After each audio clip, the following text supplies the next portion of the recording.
BRS కు BJP MP Raghunandan Rao ఓటేశారంటూ కూడా పెద్ద ఎత్తున కూడా రాష్ట్ర వ్యాప్తంగా కూడా సంచలనం సృష్టించింది. ఇదే విషయం మీద తాజా రాజకీయ పరిస్థితులకు సంబంధించి మనతో మాట్లాడడానికి ఎంపీ రఘునందన్ రావు గారిని ఒకసారి మాట్లాడించేటువంటి ప్రయత్నం చేద్దాం.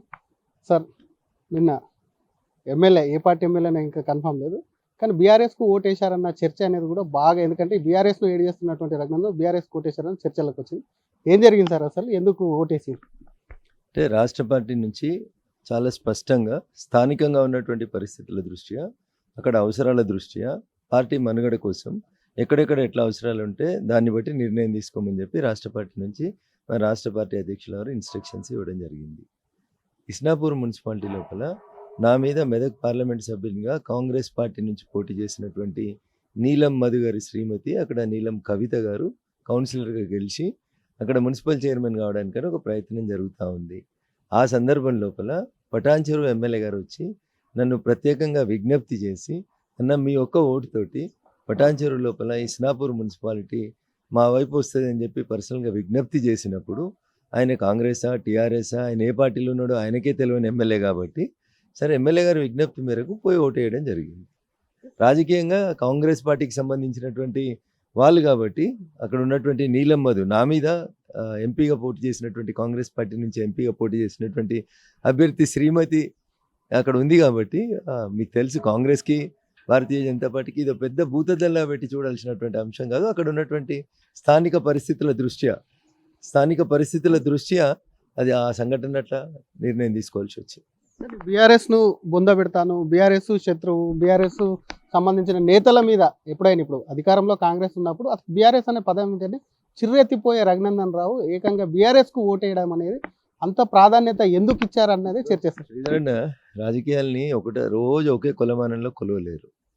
మిగతా రాష్ట్రంలో ఉన్నటువంటి పరిస్థితులు వేరు, మెదక్ జిల్లాలో ఉన్నటువంటి రాజకీయ పరిస్థితులు వేరు. మెదక్ జిల్లా నుంచి కేసీఆర్ గారు ఇప్పుడు గజ్వేల్ నుంచి ప్రాతినిధ్యం వహిస్తున్నారు, హరీష్ గారు సిద్దిపేట నుంచి ప్రాతినిధ్యం వహిస్తున్నారు. నా మెదక్ పార్లమెంట్ లోపల 7 ఎమ్మెల్యేలు ఉంటే 6 ఎమ్మెల్యేలు టీఆర్ఎస్ వాళ్ళే ఉన్నారు.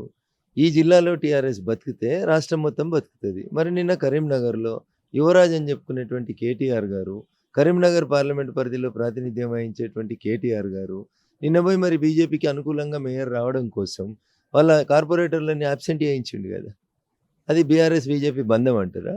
అక్కడ ఉన్నటువంటి నిర్ణయం, అక్కడ ఉన్నటువంటి అవసరం హిందూ సమాజం నుంచి ఆ జిల్లాలో కరీంనగర్లో వచ్చినటువంటి ఒత్తిడి, ప్రజల అభిప్రాయం 30 సీట్లు ఇచ్చారు, మీరు కాంగ్రెస్కు మద్దతు ఇస్తే తంతర్ అనేటువంటి భయానికి నిన్న టీఆర్ఎస్ అబ్సెంట్ అయింది.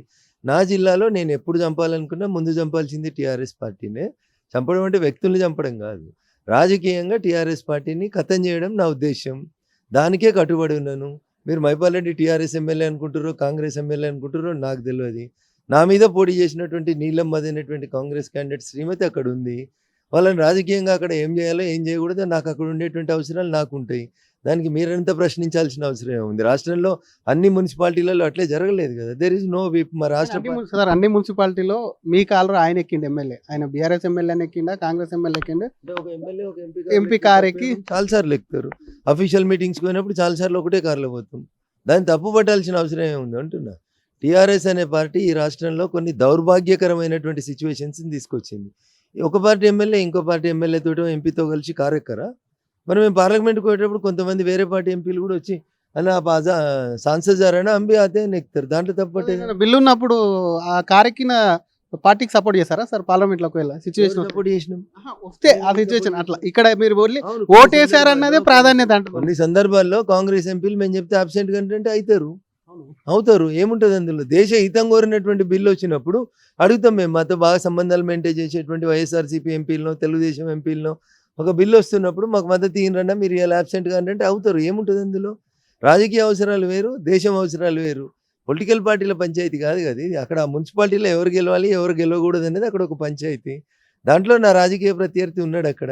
కాబట్టి నేనేం చేయాలనేది నేను ఆలోచించుకొని తీసుకుంటాను కానీ నిర్ణయం. దానికి when there is no whip, and there is no instructions from the state party. అక్కడ ఉన్నటువంటి లోకల్ పరిస్థితులను బట్టి మీరు నిర్ణయం తీసుకోమన్నారు, తీసుకున్నారు.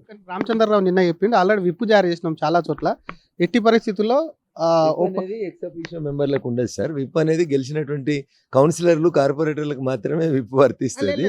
లోకల్ పరిస్థితులకు అనుగుణంగా అంటే నేను చెప్తాను. అవును, రాష్ట్ర పార్టీ అధ్యక్షుడు ఫస్ట్ ఎలక్షన్స్ అయిన రోజు సాయంత్రం మీ మీడియా మిత్రులందరితో మాట్లాడుతూ చెప్పినటువంటి మాటల్ని మీరు వినుండ్రి. వారు ఏం చెప్పినో మీకు గుర్తొస్తుంది. ఆ తర్వాత ఇవన్నీ మాట్లాడు. కోడిగుడ్డు మీద ఈకలు ఇక్కడ బంద్ చేయరు శ్రీధర్ అన్న. దానికి రఘునందన్ రావే కనబడతాడు. ఎందుకు మీకు కేటీఆర్ని ఎందుకు అడుగుతలేరు?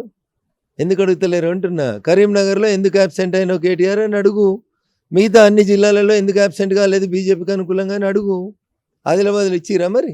జోగురామన్ వద్దంటే ఆదిలాబాద్లో వద్దన్నాడు. మరి ఇక్కడ గంగుల కమలాకర్ ఏమంటే ఇస్తున్నాడు.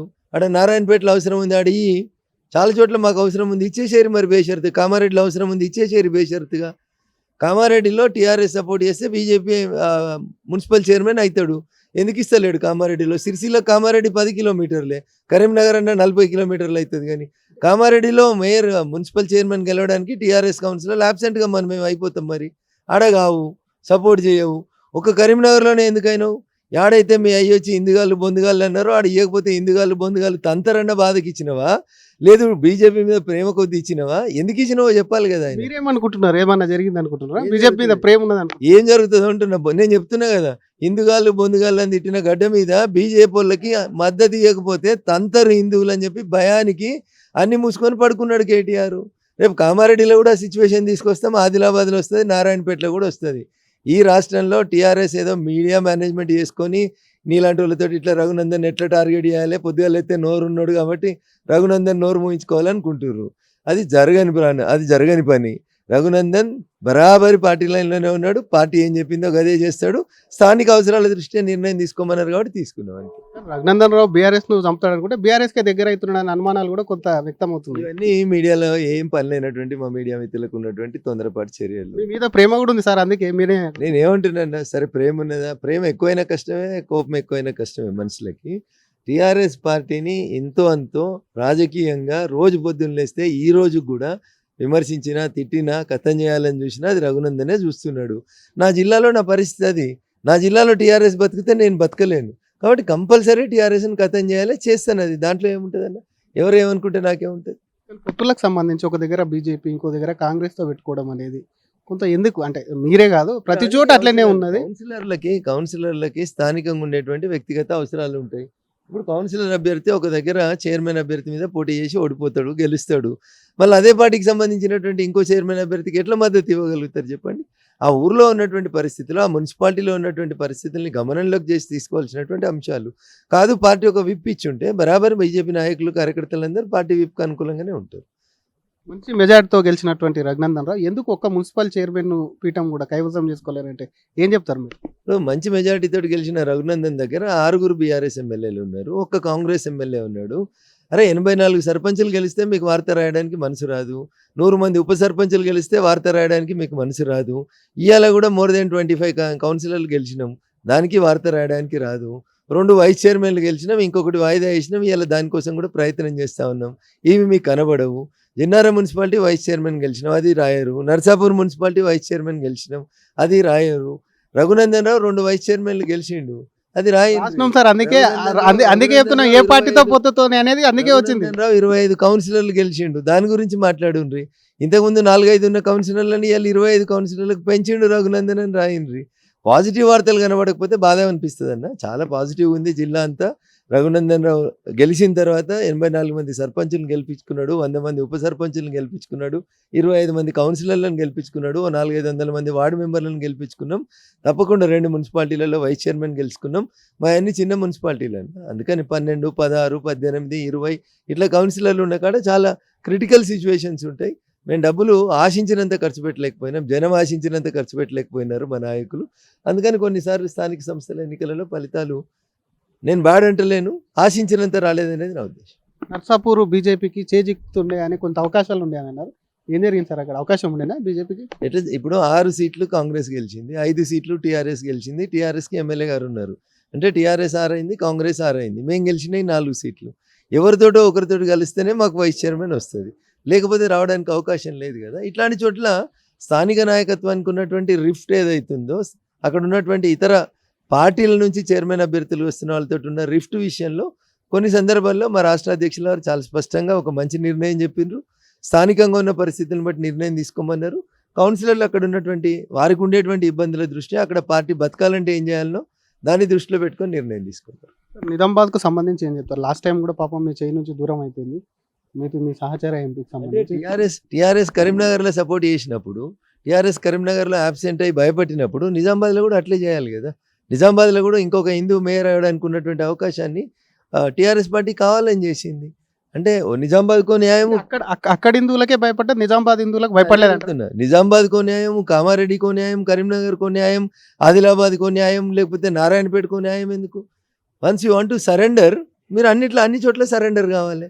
ఒక కరీంనగర్లో సరెండర్ ఏం మెసేజ్ పంపిస్తున్నావు? కామారెడ్డిలో ఎందుకు ఇస్తలేవు మున్సిపల్ చైర్మన్? ఎవరికి సరెండర్ అనుకుంటున్నారు సార్? కరీంనగర్ ప్రజలకా లేకపోతే అక్కడ ఉన్న నాయకులకా? సార్ ప్రజలకే సరెండర్ అయినారని అనుకుంటున్నా ప్రస్తుతం, కానీ ప్రజలు నాయకులకు సరెండర్ అయినరేమో అని భయపడుతురేమో అని అనుకుంటున్నారు. నాయకులకు, ఏ పార్టీ నాయకులకు అనుకుంటున్నారు? అరే నేను అట్లా వ్యక్తిగతంగా వీళ్ళు వాళ్ళు అని చెప్తలేను నేను. అక్కడ ఏ గడ్డనైతే నువ్వు హిందుగాళ్ళు బొందుగాళ్ళు అని మాట్లాడినావో ఆ గడ్డ నీకు మొదటిసారి బుద్ధి చెప్పింది, ఇప్పుడు రెండోసారి బుద్ధి చెప్పింది.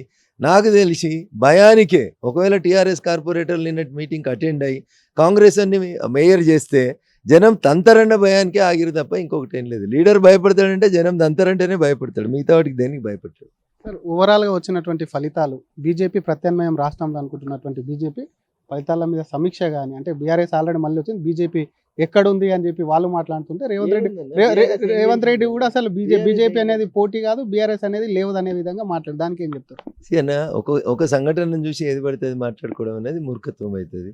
మరి కరీంనగర్ మేయర్ గురించి మంత్రి పొన్నం గారు చెప్పారు, రేపు చూద్దాం ఎట్లయితారో అన్నారు. మరి రేపు చూసిర్రు ఏమైంది? కరీంనగర్ మేయర్ బీజేపీ అయింది కదా. మరి అందుకని నేనేమంటున్నా, ఏది పడితే అది మాట్లాడడం, ఎట్లా పడితే అట్లా చేయడం అనేది కరెక్ట్ కాదు. ఆ నియోజకవర్గాలలో ఆ మున్సిపాలిటీలో ఉన్న పరిస్థితులను బట్టి, స్థానిక అవసరాలను బట్టి స్థానిక కౌన్సిలర్లు అడ్జస్ట్ అయినరు. దానికి పార్టీ కూడా రెస్ట్రిక్షన్స్ పెట్టలేదు.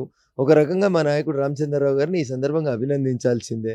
స్థానిక అవసరాలను బట్టి, స్థానిక పరిస్థితులను బట్టి నిర్ణయం తీసుకోమనేటువంటి వెసులుబాటుని ఇచ్చినందుకు వారికి ధన్యవాదాలు. ఆ రకంగానే కార్యకర్తలు, నాయకులు అందరూ పనిచేసిరు. ఆ నియోజకవర్గంలో, ఆ మున్సిపాలిటీలో భారతీయ జనతా పార్టీ బతకాలంటే ఏం చేయాలో అది చేసిరు. మేము గ్రాడ్యువల్గా ఎదుగుతూ వస్తూ ఉన్నాం. 9-10 అయింది, 10-15 అయింది, 15-20% పెరిగింది. మళ్ళీ అసెంబ్లీ ఎలక్షన్లు వచ్చేసరికి లేదా జమిలీ ఎలక్షన్లు వచ్చేసరికి 35% వస్తాం, మేమే అధికారంలోకి వస్తాం. కానీ రామచంద్రరావు మళ్ళీ అడుగుతున్నాం, విప్పు జారీ చేసినాం అది అని చెప్పి నిన్న కూడా లోకల్ పరిస్థితులు ఎట్లున్నాయో ఒకసారి సమీక్షిస్తామన్నా, ప్రత్యేకంగా మీ ఓటింగ్ మీద కూడా కొంత ఆరాధించుంటుందని సమాచారం. మీకు ఏమైనా ఫోన్ చేసి? నన్నైతే ఎవరు అడగలేదన్న, అడిగితే తప్పకుండా చెప్తారు. Thank you. I'm with in the party line. I never cross it the party line and I never cross also. Thank you sir. అది అక్కడ ఉన్నటువంటి పరిస్థితులు. ఎందుకంటే అక్కడ తన మీద పోటీ చేసినటువంటి నాయకుడు ఎవరైతే ఉన్నారో ఆ మున్సిపాలిటీని చేజిక్కోవాలని చెప్పి కూడా ప్రయత్నం చేశారు. కాబట్టి కాంగ్రెస్కు ఏదో అక్కడ ఉన్న లోకల్ పరిస్థితులకు సంబంధించి కూడా, ఆ పార్టీకి సంబంధించి కూడా, ఆ పార్టీ ఎమ్మెల్యే తను బీఆర్ఎస్ఆ కాంగ్రెస్ అని చూడకుండా పార్టీకి సంబంధించి ఓటేయాల్సినటువంటి పరిస్థితి, ఆ పార్టీ నేతను కూడా అడ్డుకోవాల్సినటువంటి పరిస్థితి వచ్చింది. కాబట్టి ఆ ఇస్నాపూర్కు సంబంధించి బీఆర్ఎస్కు ఓటేశానని చెప్తూనే విప్పుకు సంబంధించినటువంటి అంశంలో పార్టీ విప్ అనేది కూడా కౌన్సిలర్లు, కార్పొరేటర్లకు వెళ్తుంది తప్ప అటు పార్టీ లైన్లోనే ఉండి ఓటేశాను, పార్టీకి ఇదంతా చెప్పే జరిగింది. కాబట్టి పార్టీకి నుంచి ఎటువంటి విప్పు లేదు, దాని మీద ఎటువంటిది లేదు, కేవలం మీడియా సృష్టి ఇదంతా అని చెప్తూనే డెఫినెట్గా మంచి ఫలితాలు సాధించడం కాకుండా నెక్స్ట్ బీఆర్ఎస్ అటు కరీంనగర్లో ఎందుకు అటు బీఆర్ఎస్ కూడా కాంగ్రెస్తో అలయన్స్ లేదు, మరి నిజామాబాద్లో ఎందుకు అలయన్స్, ఎవరికి భయపడ్డారో ఒకసారి చెప్పాలని చెప్తున్నా. ఇంకో పక్క వచ్చేటువంటి ఎన్నికల్లో కానివ్వండి బీజేపీ ఖచ్చితంగా ప్రత్యామ్నాయం అవుతుంది. బీఆర్ఎస్ అనుకున్న స్థాయిలో కూడా ఒకవైపు ఆశించిన స్థాయిలో సీట్లు కొట్టలేకపోయింది. కాబట్టి బీజేపీ మెరుగైన ఫలితాలు సాధించి తన కాన్స్టిట్యున్సీకి సంబంధించి 25+ సీట్లు సాధించాం. కాబట్టి వీటన్నిటిని కూడా ప్రజలు ఆశించినంత స్థాయిలో వెళ్ళలేకపోయా, మేము ఆశించిన స్థాయిలో సీట్లు వచ్చాయి ప్రస్తుతానికి అని చెప్పి బీజేపీ ఎంపీ రఘునందన్ రావు అంటున్నారు. అసలైన తొలి వెలుగు. ఫాలో వాట్సాప్ @తొలి వెలుగు official.